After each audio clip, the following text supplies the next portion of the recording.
শিলচরের চার্চ রোডে ঘটে যাওয়া একটি ঘটনা আমাদের সকলকে ভাবিয়ে তুলেছে। রাতে রাস্তায় এক যুবতীকে একজন ছেলের সঙ্গে বসে থাকতে দেখে কর্তব্যরত এক পুলিশ কর্মী সাধারণ দায়িত্বের অংশ হিসেবে কিছু প্রশ্ন করেন, কিন্তু সেই সময় ওই যুবতীর আচরণ, ভাষা ও একজন দায়িত্বশীল পুলিশ কর্মীর প্রতি ব্যবহার সত্যিই কতটা ঠিক আপনারা বলুন।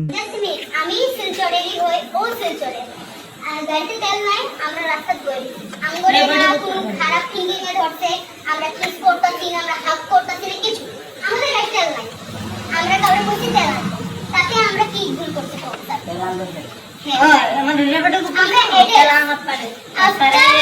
আমার একটা কথা আছে,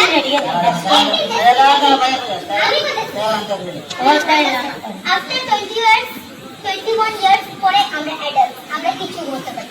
this is my personal matter.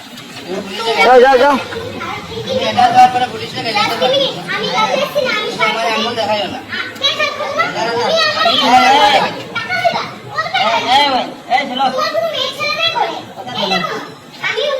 আমি তোমাদের লেডিজ রেসপেক্ট করি, তোমাদের সাইড করে আমি বাইকে করতে পারি।